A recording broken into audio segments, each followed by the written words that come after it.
Idukki revenue ജില്ലാ കലോത്സവത്തിൽ നൃത്ത ഇനങ്ങളിലെ വിധികർത്താക്കൾക്കെതിരെ മത്സരാർത്ഥികളും രക്ഷിതാക്കളും രംഗത്ത്. വിധി നിർണയത്തിൽ അപാകതയുണ്ട് എന്നാണ് ആരോപണം. പരാതി ഉയർന്നതോടെ പ്രധാന വേദിയിലെ മത്സരങ്ങളെല്ലാം മാറ്റിവെച്ചു.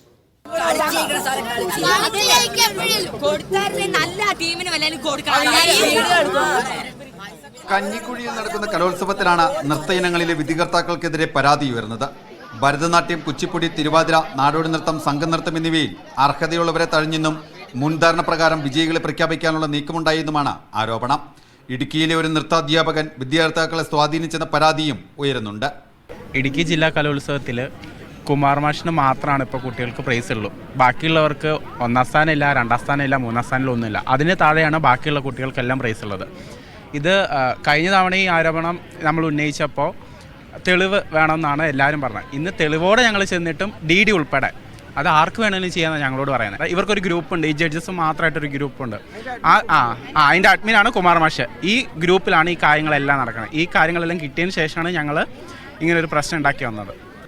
യോഗ്യതയുള്ളവരെയാണ് വിധികർത്താക്കളായി നിയോഗിച്ചതെന്നും പരാതിയിൽ അന്വേഷണം നടത്തുമെന്നും വിദ്യാഭ്യാസ ഡെപ്യൂട്ടി ഡയറക്ടറും വ്യക്തമാക്കി. ഈ കലോത്സവം തുടങ്ങിയ ദിവസം മുതൽ നൃത്തവുമായി ബന്ധപ്പെട്ട് വ്യാപകമായ ആരോപണങ്ങൾ ഇങ്ങനെ പല വഴിക്ക് നമ്മൾ കേൾക്കുന്നുണ്ട്.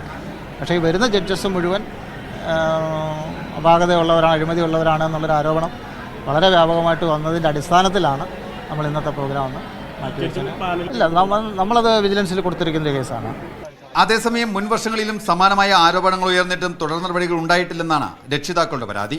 കഴിഞ്ഞ വർഷം എൻ്റെ കുട്ടി മത്സരിച്ചതാണ്. ഞാനത് കഴിഞ്ഞിട്ടൊരു ഹോട്ടലിൽ ഭക്ഷണം കഴിക്കാൻ കയറിയിരുന്നപ്പം ഈ മത്സരം വീക്ഷിച്ച ജഡ്ജി 3 പേരും അവിടെ കഴിച്ചുകൊണ്ടിരിക്കുകയാണ്. ഞാൻ ഈ മത്സരം മുഴുവൻ കണ്ട ആളാണ്.